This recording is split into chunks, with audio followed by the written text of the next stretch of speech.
En France, les regards sont toujours tournés vers le sud-est parisien, où la 6 restait fermée à la circulation ce matin dans le secteur de Fontainebleau, l'emblématique massif forestier de Fontainebleau qui brûle toujours, incendie d'une ampleur exceptionnelle.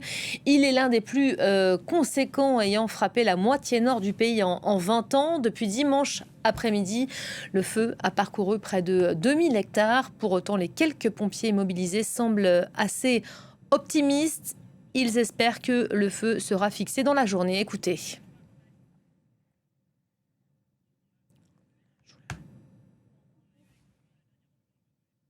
Aujourd'hui, ce qui va être décisif, c'est de monter encore en puissance sur les moyens engagés, à la fois sur la partie terrestre et à la fois sur les moyens aériens, pour vraiment attaquer la tête de feu et vraiment la calmer pour éviter que l'incendie ne prenne encore plus d'ampleur, et là physiquement pour pas que ça passe la départementale.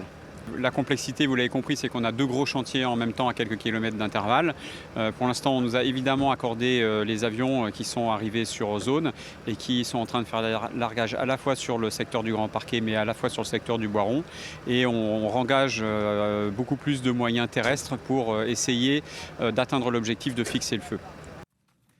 Voilà, propos recueillis ce matin par Alexandra Quareni, qu'on va les retrouver tout de suite. Bonjour Alexandra, vous vous trouvez au centre de secours du Grand Parquet. C'est l'un des 2 PC mis en place par les services de secours. L'objectif, on l'entend, est assez clair finalement, c'est de venir à bout de l'incendie dans la journée. Voilà, fixer l'incendie, c'est l'objectif de ces hommes qui sont déployés et qui œuvrent sans relâche depuis dimanche. En ce moment précisément, on se trouve à Achères-la-Forêt et je pense que vous pouvez le voir sur les images. Le ciel ici est vraiment d'un gris apocalyptique, chargé d'une fumée qui vous prend à la gorge.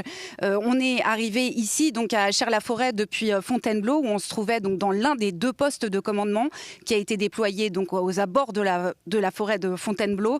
Et on a pu assister au balai d'allées et venues de ces hommes donc, qui se relaient, qui sont aussi exténués.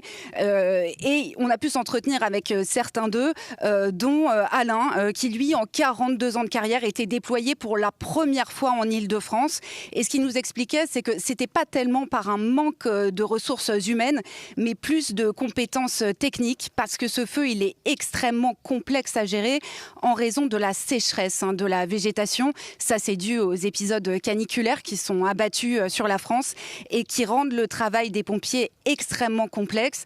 Et ce travail au sol, c'est ce qu'il a pu nous expliquer aussi, est indispensable en complément donc des opérations dans les airs, là aussi avec des moyens inédits, des Canadair en Île-de-France, c'est du jamais vu.